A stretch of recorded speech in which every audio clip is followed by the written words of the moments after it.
તો આજે આપણે રેક્ટિલાઇનર મોશન અને કર્વીલાઇનર મોશન જે છે તે જોઈ લઈશું. રેક્ટિલાઇનર મોશન એટલે કે જે સ્ટ્રેટ લાઇનમાં ગતિ કરે છે એને રેક્ટિલાઇનર મોશન કહેવાય. તો તેના કેટલાક ઇક્વેશન્સ છે તો તે જોઈ લે. અહીં તમે જોઈ શકો છો v = u + at. v = u + at, જેમાં v જે છે v જે છે ફાઇનલ વેલોસિટી છે, v જે છે ફાઇનલ વેલોસિટી છે, u જે છે ઇનિશિયલ વેલોસિટી છે અને a જે છે એસેલરેશન છે. તો ફાઇનલ, ઇનિશિયલ, એસેલરેશન અને t જે છે ટાઈમ, બરાબર. તો v = u + at એ એક સૂત્ર છે જે તમે શીખ્યા જ હશો. બીજું સૂત્ર છે s = ut + 1/2 at². s = ut + 1/2 at². s જે છે એ તમને ડિસ્પ્લેસમેન્ટ અથવા ડિસ્ટન્સ આપશે, બરાબર. t સેકન્ડમાં જેટલું પણ ડિસ્પ્લેસમેન્ટ અથવા ડિસ્ટન્સ છે તે તમને s આપશે. પછી બીજું એક સૂત્ર છે v² = u² - 2as. જનરલી આપણે આ સૂત્ર v² - u² = 2as આ રીતે લખીએ છીએ. પછી આ એક સૂત્ર ઇમ્પોર્ટન્ટ છે જે જનરલી તમે ફેમિલિયર નહીં હશો. તો એ છે s = u + v / 2 × t. તો ડિસ્ટન્સ માટેનું એક બીજું સૂત્ર પણ છે, તે સૂત્ર s = u + v / 2, એટલે કે પ્રારંભિક વેલોસિટી અને અંતિમ વેલોસિટીનું સરેરાશ લેવાનું અને એને t ની સાથે મલ્ટીપ્લાય કરશો તો તમને s જે છે એટલે કે ડિસ્ટન્સ એટલે કે ડિસ્પ્લેસમેન્ટ મળી જશે. Above equations apply for the uniform acceleration.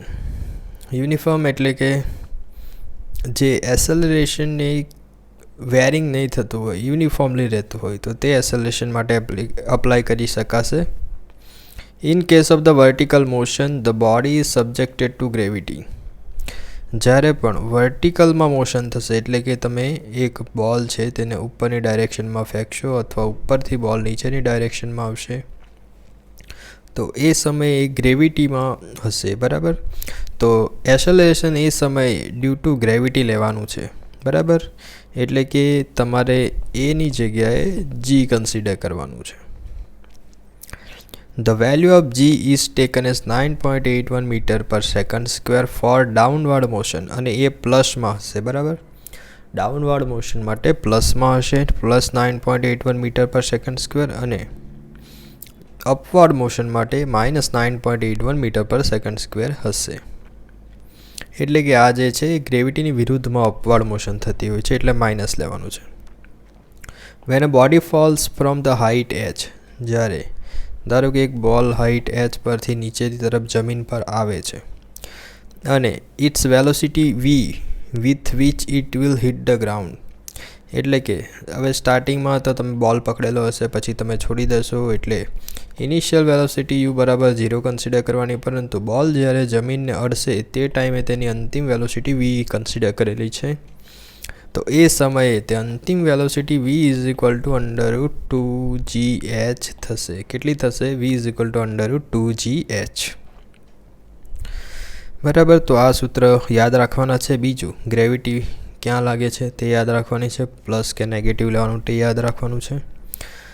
અંતિમ વેલોસિટી જ્યારે તમે બોલ ઉપરથી છોડો ત્યારે કેટલી હશે તે એક યાદ રાખવાનું છે.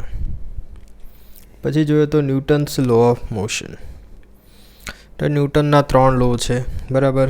પહેલો લોની વાત કરીએ તો every body continuous in the state of rest or uniform motion, એટલે કે દરેક બોડી જો ગતિમાં હશે તો એ ગતિ જ કરતી રહેશે, અથવા જો કોઈ બોડી સ્ટેડી સ્ટેટમાં હશે તો સ્ટેડી સ્ટેટમાં રહેશે. પરંતુ ક્યાં સુધી? Unless it is acted upon by the some external force. જ્યાં સુધી તમે એના પર કોઈ એક્સટર્નલ ફોર્સ નહીં લગાવો ત્યાં સુધી એ પોતે સ્ટેડી હશે તો સ્ટેડી જ રહેશે અને ગતિ કરતી હશે તો ગતિ કરતી જ રહેશે. સામા? સ્ટ્રેટ લાઇનમાં, બરાબર. ન્યૂટનનો પહેલો લો તમને ખબર પડી ગયો. બીજા લોની વાત કરીએ તો rate of change of momentum. Rate of change of momentum is directly proportional to the impressed force, એટલે કે તમે જેટલો પણ ફોર્સ લગાવો છો તો તે ડાયરેક્ટલી પ્રોપોર્શનલ હશે રેટ ઓફ ચેન્જ ઓફ મોમેન્ટમના. એટલે કે મોમેન્ટમ એટલે માસ ઇન્ટુ વેલોસિટી, એને આપણે પી પણ કહી શકીએ. બીજું, તમે જે ફોર્સ લગાડો છો એ ડાયરેક્ટલી પ્રોપોર્શનલ હશે P2 minus P1 divided by T, અથવા તમે એમ પણ કહી શકો S varies S dP by dt, એટલે કે રેટ ઓફ ચેન્જ ઓફ મોમેન્ટમના ડાયરેક્ટલી પ્રોપોર્શનલ હશે તમારો ફોર્સ. અને બીજું, આ rate of change of momentum જે છે એ તમે જે ડાયરેક્શનમાં ફોર્સ લગાડશો તે ડાયરેક્શનમાં હશે. બરાબર, એટલે કે જે ડાયરેક્શનમાં ફોર્સ લાગશે તે ડાયરેક્શનમાં rate of change of momentum હશે. તો એ આપણો સેકન્ડ લો ઓફ મોશન થઈ ગયો. ન્યૂટનના થર્ડ લો ઓફ મોશનની વાત કરીએ તો it states that to every action there is always equal and opposite reaction. Third law of મોશનની વાત કરીએ તો તે શું કહે છે કે it states that to every action, એટલે તમે કોઈ પણ કાર્ય કરશો તો તેની ઇક્વલ અને ઓપોઝિટ રિએક્શન આવશે, અથવા કોઈ પણ ફોર્સ લગાવશો તો તેની ઇક્વલ અને ઓપોઝિટ રિએક્શન પણ આવશે જ. તો એ હતો Newton's third law of motion. બરાબર, અહીં મોમેન્ટમ વિશે જણાવવામાં આવ્યું છે. Momentum is equal to mass into velocity, weight is equal to mass into gravitational acceleration. પછી ન્યૂટનના સેકન્ડ લો મુજબ મેં જેમ કીધું તેમ પી એટલે impressed force is equal to M into V minus U into T. આ M into V minus U જે છે એ આપણો rate of change of momentum થશે ટીની સાપેક્ષે. બરાબર, તો ઇમ્પ્રેસ્ડ ફોર્સ એ રેટ ઓફ ચેન્જ ઓફ મોમેન્ટમના ડાયરેક્ટલી પ્રપોઝનલ હશે. અને આના પરથી જ પેલું સૂત્ર પણ આવ્યું છે. બરાબર, શું છે? Force is directly proportional to M V minus U divided by T. બરાબર, તો વી માઇનસ યુ અને ટી એને તમે એ કહી શકશો, તો એફ ઇઝ ઇક્વલ ટુ થશે એમ એ. સોરી, અહીંયા એમ નહીં આવશે. બરાબર, જ્યારે તમે પ્રોપોર્શનાલિટી દૂર કરશો ત્યારે એમ મૂકવામાં આવશે, અને વી માઇનસ યુ બાય ટી એટલે કે વેલોસિટીનો સમયની સાપેક્ષે તમે વિકલન કરશો તો તમને એસેલરેશન મળશે. તો ન્યૂટનના સેકન્ડ લો પરથી એફ ઇઝ ઇક્વલ ટુ એમ એનું સૂત્ર પણ આપણને મળે છે.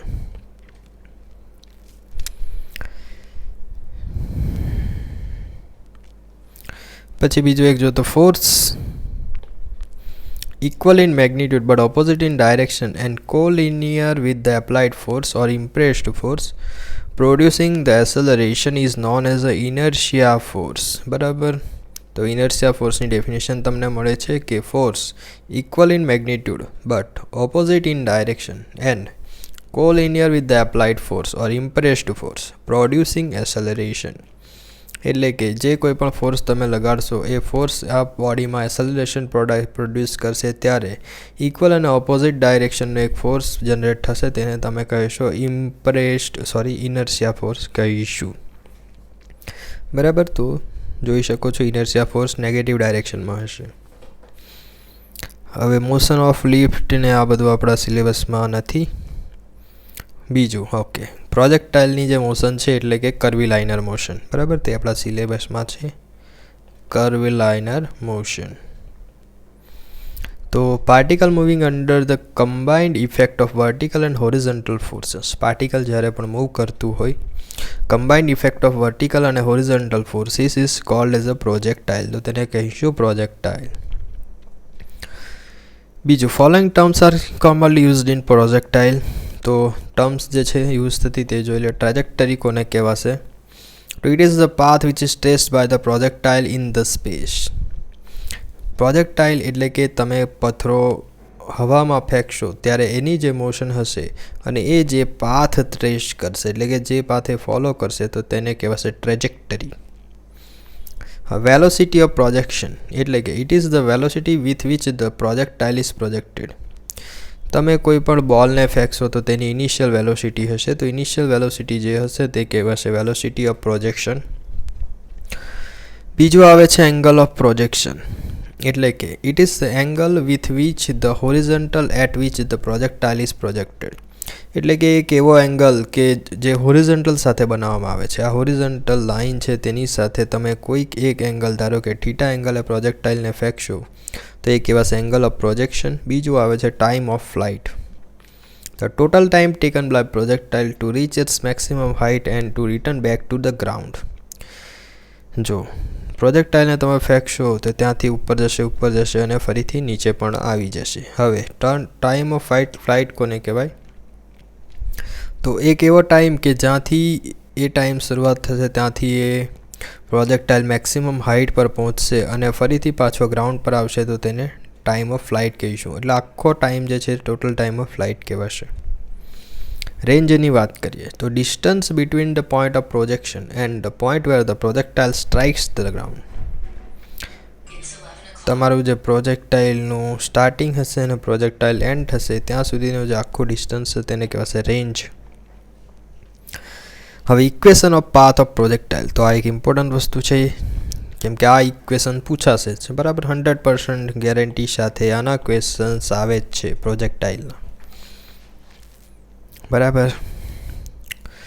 તો અહીં એક ફિગર આપેલી છે, બરાબર. આ ફિગર પર તમે ધ્યાન આપશો તો તમને ખબર પડશે કે અહીંથી આપણે ફેંકવાનું ચાલુ કરવાનું છે. ઇનિશિયલ વેલોસિટી v છે, ઇનિશિયલ એંગલ આલ્ફા છે, PA જે છે મેક્સિમમ હાઇટ ઓફ ફ્લાઇટ છે તેને અહીં y કીધેલું છે, x જે છે એ હાફ રેન્જ છે, 2x કરશું તો આખી રેન્જ આવી જશે,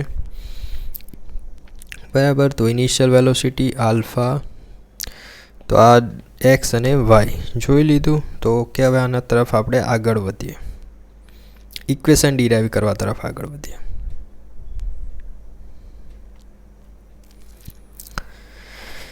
ઓકે, તો અહીં જે હતું એ u છે, બરાબર. તો અહીં બેના બે ઘટક બનશે, એક x ડાયરેક્શનનો ઘટક અને બીજો આવશે y ડાયરેક્શનનો ઘટક uનો. r જે છે એ રેન્જ છે. હવે આ જે ટોપ પોઝિશન છે એ ટોપ પોઝિશન ઉપર તમને ખબર છે કે y ડાયરેક્શનમાં વેલોસિટી 0 થઈ જશે. જો અમુક ટર્મ્સ છે ને ડાયરેક્ટલી યાદ રાખવાની છે, જેમ કે ઇનિશિયલમાં વેલોસિટી છે u, એ u વેલોસિટી જે છે તેના બે ઘટક છે, એક uy અને ux, બરાબર. હવે જ્યારે અહીં પહોંચશે મેક્સિમમ હાઇટ ઉપર ત્યારે તેની અંતિમ વેલોસિટી એટલે કે v, એ અંતિમ વેલોસિટી y ડાયરેક્શનમાં 0 થઈ જશે, પરંતુ v x ડાયરેક્શનમાં નોટ ઇક્વલ ટુ 0, બરાબર. કેમ નોટ ઇક્વલ ટુ 0? કેમ કે હજુ x ડાયરેક્શનમાં ગતિ કરશે. ઓકે, તો અહીં x અને y બે કમ્પોનન્ટ ગણી લેવાના છે. ઇનિશિયલમાં જે છે તે u cos થીટા અને u sin થીટા બે આવશે, બરાબર. ઇનિશિયલ વેલોસિટીની વાત કરેલી છે એટલે કે આ પોઈન્ટ પરની વેલોસિટી બે આવશે, u cos થીટા અને u sin theta. u cos theta એટલે કે ux અને y ડાયરેક્શનમાં uy is equal two u sin theta. બીજું એસેલરેશનની વાત કરવામાં આવી છે તો ax ઇઝ ઇક્વલ ટુ 0 થશે અને y ડાયરેક્શનમાં એસેલરેશન કેટલું છે? -g અને +g, એટલે ચેન્જ થશે. ઉપર જતી વખતે -g હશે, નીચે આવતી વખતે +g હશે. હવે તમારે સૂત્ર એપ્લાય કરવાના છે. સૂત્ર પહેલું લગાવીશું v is equal two u plus at, જે આપણે આગળ જોયું. હવે આપણી પાસે વેલ્યુ કઈ અવેલેબલ છે? તો તમને ખબર છે કે vy is equal to 0 available છે. તો ડાયરેક્ટલી y ડાયરેક્શનનું સૂત્ર લગાવીશું. vy is equal two uy plus ay into t.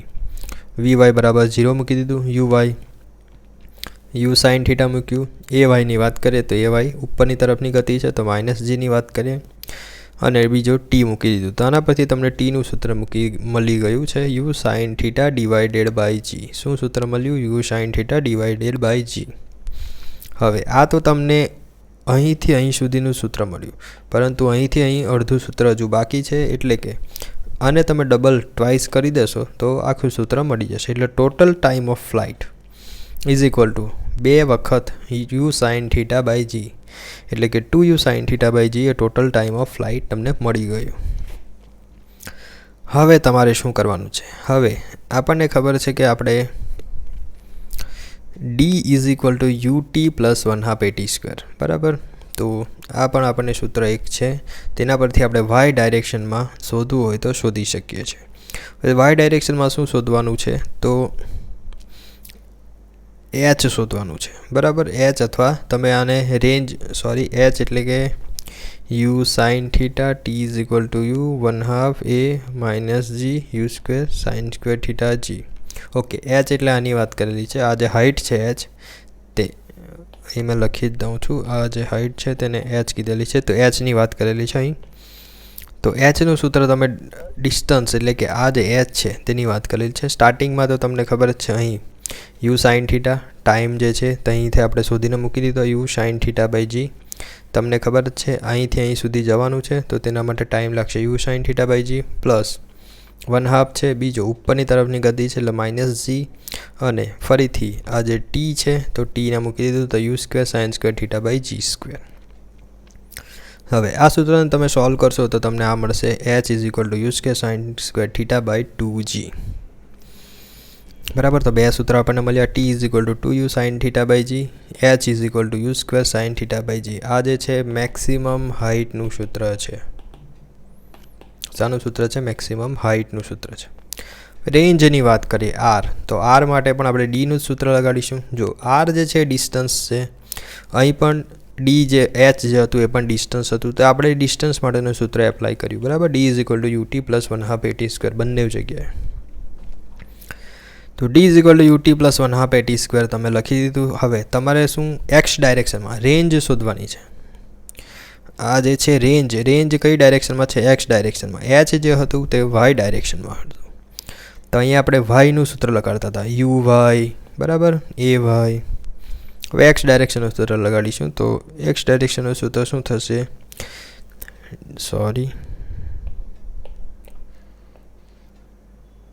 X ડાયરેક્શનના સૂત્રની વાત કરીએ તો range R is equal to U X T plus 1/2 AX t square. આ સૂત્ર એપ્લાય કરીએ તો યુ એક્સ તમને ખબર છે યુ કોસ થીટા. ટીની વાત કરીએ તો ટી જે છે, જો હવે તમે અહીંથી સ્ટાર્ટ કરીને આખું ફરીને અહીં સુધી આવવાના અને તમે આ રેન્જની વાત કરો છો તો હવે તમને ખબર જ છે કે ટાઈમ જે છે અહીંથી અહીં સુધીનો તે આખો ટાઈમ લાગશે, એટલે કે ટોટલ ટાઈમ ઓફ ફ્લાઇટ એટલે કે 2u sine theta by by. G જે છે તે હવે આની અંદર એ મૂકવાનું છે. તો 2u સાઇન થીટા બાય જી મૂકી દીધું. બીજું 1/2 એમનું એમ જ. પછી એસેલરેશનની વાત છે. હવે આપણે આગળ જોયું કે એક્સ ડાયરેક્શનમાં એસેલરેશન જે છે 0, ફક્ત વાય ડાયરેક્શનમાં માઇનસ જી અને જી હશે. તો એક્સ ડાયરેક્શનમાં એસેલરેશન 0 મૂકી દીધું તો આખી ટર્મ ઉડી જશે એરિયા. ફક્ત બચશે U cos theta sine theta 2u અને જી. હવે 2 cos theta sine theta is equal to sine 2 theta થશે. તો બરાબર. અને યુ જે હતું તે યુનું યુ સ્ક્વેર કરી દીધું. 2 cos થીટા સાઇન થીટાનું સાઇન 2 થીટા અને નીચે જી. બરાબર. તો આપણને સૂત્ર મળી ગયું છે કયું? U square sine 2 theta by g, જે આપણે રેન્જનું સૂત્ર છે. Range R is equal to u square sine 2 theta by g. 3 સૂત્ર આપણને મળ્યા. કયું? એક અડધી ટાઈમ ઓફ ફ્લાઇટનું જે સૂત્ર હતું અહીં જોઈ લે. અહીં અડધી ટાઈમ ઓફ ફ્લાઇટનું સૂત્ર હતું half time of flight u sine theta by g. Total time of ફ્લાઇટને 2 વડે ગુણી ગણવાનું 2u sine theta by g. H જે આવ્યું તે u square sine theta by 2g. Range જે આવી તે u square sine 2 theta by g. બરાબર. તો આ સૂત્ર કેવી રીતના તમે એક્ઝામમાં જો કદાચ ભૂલી જાય તો શોધી શકાય તે આપણે જોયું. જો અહીં આલ્ફા આપેલું છે પરંતુ મેં અહીં થીટા કન્સિડર કર્યું છે. બરાબર. તો અહીં જોઈ શકો છો total time of flight 2u sine theta by g. રેન્જની વાત કરીએ તો you square sine 2 theta by g. હાઇટની વાત કરીએ મેક્સિમમ હાઇટ એચ કે તો you square sine square theta by 2g. હવે જો પ્રોજેક્ટાઇલ, જો એક જ મિનિટ મોટું કરી દઉં. Okay. When a projectile projected on upward inclined plane, એટલે કે તમે ઇન્ક્લાઇન પ્લેન પરથી કોઈક થીટા આગળ પ્રોજેક્ટાઇલ પ્રોજેક્ટ કરો તો થશે શું? બરાબર. આલ્ફા એંગલ જ તમે, એટલે કે ધારો કે થીટા એંગલ જ પ્રોજેક્ટાઇલ કરશો, પરંતુ આ જે નીચેનો એંગલ છે બીટા છે, તો તમારે શું કરવાનું રહેશે? ઓકે. અને બીજી એક વસ્તુ એ કે આ જે આલ્ફા મેઝર કરેલો છે તે આખો નીચેથી મેઝર કરેલો છે. બરાબર. અહીંથી અહીંયા આલ્ફા છે અને અહીંથી અહીં બીટા છે, એટલે કે હોરિઝોન્ટલ પ્લેનથી આલ્ફા એંગલ અને હોરિઝોન્ટલ પ્લેનથી બીટા એંગલ. હવે તમારે શું કરી દેવાનું? આપણે તો ફક્ત આટલો જ એંગલ કન્સિડર કરવાનો છે. આટલો જ તો શું થશે? આલ્ફા માઇનસ બીટા થઈ જશે અથવા થીટા માઇનસ બીટા થઈ જશે. બીજું ડાઉનવાળી ઇન્ક્લાઇન પ્લેન હોય તો સરવાળો થઈ જશે અને અપવાળી ઇન્ક્લાઇન પ્લેન હોય તો માઇનસ થઈ જશે. બસ એટલી જ વસ્તુ ધ્યાન રાખવાની છે. The range of projectile when it is projected O to B on an upward inclined plane as shown in the figure. તો આ રીતનું કંઈક સૂત્ર આવશે. બીજું આ એક ઇમ્પોર્ટન્ટ છે. Given velocity of projectile when the range is maximum. હવે રેન્જ તમારે મેક્સિમમ કરવી હોય તો આલ્ફા અથવા થીટાની વેલ્યુ તમારે 45 પ્લસ બીટા બાય 2 કરવું પડશે, એટલે π/4 પ્લસ બીટા બાય 2 કરવું પડશે. જો વેલોસિટી ઓફ પ્રોજેક્ટાઇલ માટે રેન્જ મેક્સિમમ કરવા માટે alpha is equal to 45 plus beta by 2 મૂકવું પડશે. ઓકે, તો આપણે પ્રોજેક્ટાઇલ મોશન જે હતી તે જોઈ લીધી. હવે એંગ્યુલર ડિસ્પ્લેસમેન્ટ એટલે કે કર્વીલાઇનર મોશન જોવાના છે.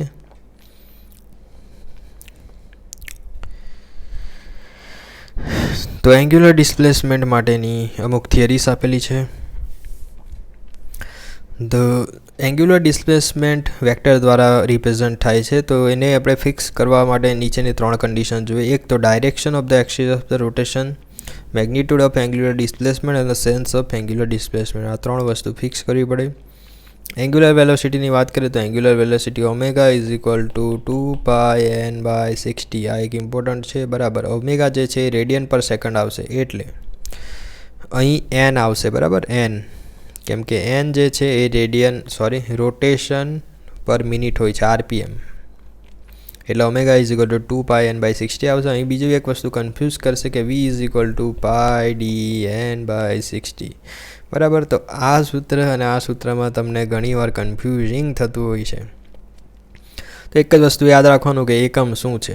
ઓમેગાનો એકમ શું છે? Radian per second. રેડિયન આવે તો તેની અંદર એકમ પરથી સૂત્ર ડિરાઈવ કરવાનું 2πn/60. જ્યારે v આવશે વેલોસિટી, તો એ આવશે મીટર પર સેકન્ડ. તો એની અંદર ડાયામીટર આવશે, કેમ કે ડાયામીટર આપણે સેન્ટીમીટર અથવા મીટરમાં લેવાનો હોય છે. તો આ રીતે તમે સૂત્રને ડિફરન્શિએટ કરી શકો છો. પછી v is equal two r omega. આ સૂત્ર તમને ખબર હોવી જોઈએ.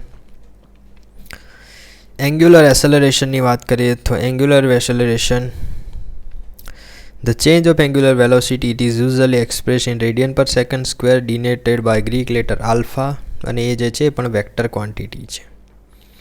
તો if the body is moving along a circular path of radius r with the angular acceleration alpha, then its linear acceleration is given by. તો લિનિયર એસેલરેશન તમારે શોધવું હોય તો alpha is equal two a/r થશે. જો circular path પર move કરતી હોય, આ જે રેડિયસ છે r છે, તો તમારે લિનિયર એસેલરેશન શોધવું હોય તો થશે a/r થશે. આલ્ફા ઇઝ ઇક્વલ ટુ થશે a/r, અથવા a ઇઝ ઇક્વલ ટુ થશે આલ્ફા ઇન્ટુ r.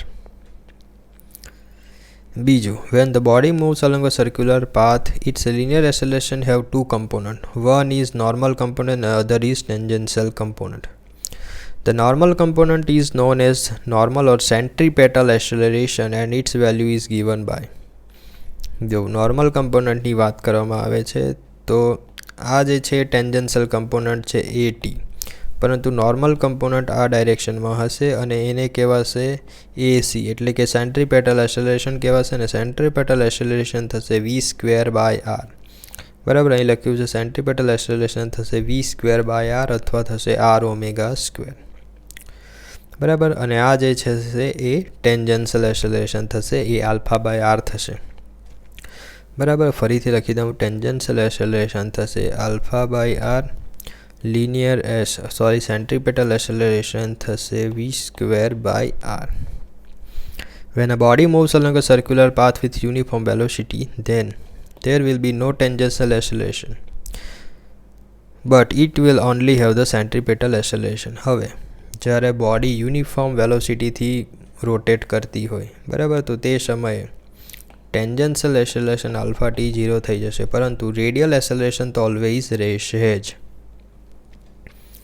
એટલે કે આ v²/r વાળું જે એસેલરેશન છે તે ઓલવેઝ રહેશે.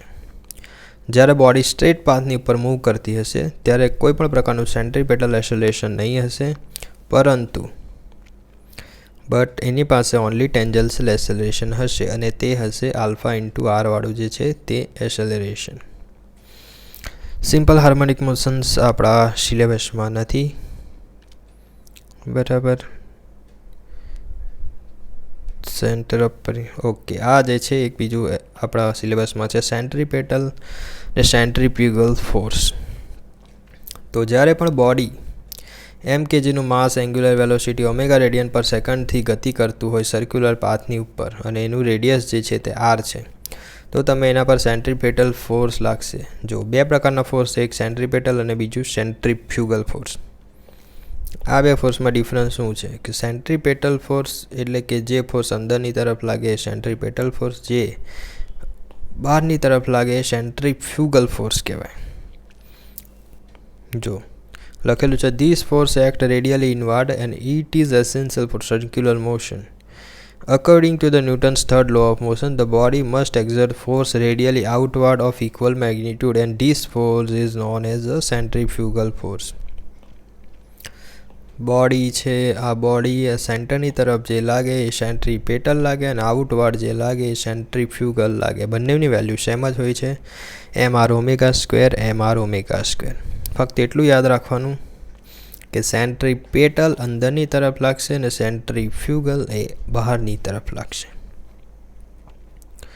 ઓકે, તો આ બે પણ હતું આપણા સિલેબસમાં, તો તે પણ જોઈ લીધું. પછી ઘણી વખત આ કોલાઇઝન ઓફ ટુ બોડીઝ, આના રિલેટેડ ક્વેશ્ચન પૂછાઈ જાય છે. ખબર નહીં હવે સિલેબસમાં હોય કે નહીં, પણ આનો રિલેટેડ ક્વેશ્ચન પૂછાઈ જાય છે. તો બે કોલાઇઝન થતા હોય છે, એક ઇનઇલાસ્ટિક બોડીઝ અને બીજું ઇલાસ્ટિક ઇમ્પેક્ટ. તો થતું શું હોય છે તે જોઈ લઈએ. તો આ પૂછાય છે જનરલી કોએફિશિયન્ટ ઓફ રેસ્ટિટ્યુશન. તો કોએફિશિયન્ટ ઓફ રેસ્ટિટ્યુશન કોને કહેવાય? તો કે રિલેટિવ વેલોસિટી આફ્ટર ઇમ્પેક્ટ અને રિલેટિવ વેલોસિટી બિફોર ઇમ્પેક્ટ, તો તેને કહેવાશે કોએફિશિયન્ટ ઓફ રેસ્ટિટ્યુશન.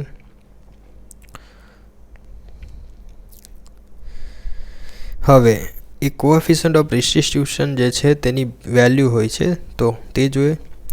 તો પરફેક્ટલી ઇનઇલાસ્ટિક બોડી માટે E = 0 લેવાનું અને પરફેક્ટલી ઇલાસ્ટિક બોડી માટે E = 1 લેવાનું. આ ક્વેશ્ચનમાં પૂછાય છે. કોએફિશિયન્ટ ઓફ રેસ્ટિટ્યુશનની વેલ્યુ પરફેક્ટલી ઇનઇલાસ્ટિક બોડી માટે 0 અને પરફેક્ટલી ઇલાસ્ટિક બોડી માટે 1 હોય છે. અને જો પરફેક્ટલી ઇનઇલાસ્ટિક અથવા પરફેક્ટલી ઇલાસ્ટિક નહીં હોય તો તે Eની વેલ્યુ જે છે 0 અને 1ની વચ્ચે વેરી કરે છે. તો આ જ એક ઇમ્પોર્ટન્ટ વસ્તુ હતું, બરાબર, કે relative velocity after impact, relative velocity before impact. જ્યારે Eની વેલ્યુ 1 થઈ જાય એટલે કે પરફેક્ટલી ઇલાસ્ટિક બોડીમાં શું થાય, તો relative velocity after impact is equal two relative velocity before impact. એટલે કે વેલોસિટીમાં બંનેનો ચેન્જ જે છે બધું જનરલી ઇક્વલ થતો હોય છે. જ્યારે ઇલાસ્ટિક ઇમ્પેક્ટ થાય ત્યારે ઇનઇલાસ્ટિકમાં રિલેટિવ વેલોસિટી આફ્ટર ઇમ્પેક્ટ એ relative velocity after before impact જેટલી હોતી નથી, એટલે કે 0 હોય છે. ઓકે, તો આ એક ઇમ્પોર્ટન્ટ હતું, તે જોઈ લીધું. પાવરની વાત કરીએ તો પાવરનો એકમ તમને ખબર જ છે, power P = torque into angular velocity, અથવા તમે 2πn60 × t એટલે 2πnt/60 એ પણ લખી શકો છો. આ સ્પીડ RPMમાં લેવાની. પાવર વોટમાં આવશે. એનર્જીની વાત કરીએ તો પોટેન્શિયલ એનર્જી માટે તમને ખબર જ છે સૂત્ર mgh. સ્ટ્રેન એનર્જી એટલે કે જ્યારે તમે કોઈ પણ સ્પ્રિંગ અથવા ઇલાસ્ટિક બોડીને ખેંચો તો તે સમયે જે એનર્જી સ્ટોર થાય તેને સ્ટ્રેન એનર્જી કહેવાય. સ્ટ્રેન એનર્જી માટે 1/2 sx² સ્પ્રિંગ માટે s જે છે અથવા 1/2 kx², જનરલી k પ્રચલિત છે, તો k જે છે આપણે સ્ટીફનેસ કહેવાશે. If the potential some work recurring original shape, s is the stiffness અને ન્યૂટન પર યુનિટ એક્સટેન્શન અહીં લખ્યું છે, બરાબર. s જે છે અથવા k જે છે સ્ટીફનેસ છે. કાઇનેટિક એનર્જીની વાત કરવામાં આવે તો 1/2 mv². કાઇનેટિક એનર્જી ઓફ રોટેશનની વાત કરવામાં આવે તો રોટેશન મોશન આવે ત્યારે માસ જે છે તે I લખી દેવાનું, એટલે કે મોમેન્ટ ઓફ ઇનર્શિયા થઈ જાય. અને વેલોસિટી જે છે એ એંગ્યુલર વેલોસિટી ઓમેગા થઈ જાય, તો થઈ જશે 1/2 I ω². When a body has both linear and angular motions in the locomotive during wheels and wheels of the moving car, then the total kinetic energy. હવે આપણું જે વ્હીલ છે એ રોટેટ પણ કરતું હોય, એટલે કે રોટેશનલ મોશન પણ કરતું હોય અને સાથે સાથે કાઇનેટિક મોશન પણ કરતું હોય. તો તે સમયે તેની જે કાઇનેટિક એનર્જી છે તે રોટેશનલ પ્લસ કાઇનેટિક બંને હોય છે, એટલે કે 1/2 mv² પ્લસ 1/2 I ω², આ બંને હોય છે. ઓકે, તો આપણે થિયરીઝ જોઈ લીધી, જે બધી જ હતી તે બધી જોઈ લીધી છે. તો આના નેક્સ્ટ વિડીયોમાં આપણે બધા MCQs જે છે તે કરી દઈશું, અને આજે જે છે આપણું મશીન્સ જે છે મિકેનિક્સ, એન્જિનિયરિંગ મિકેનિક્સ, તે પતી જશે. Okay, so thank you, bye bye, share and take care.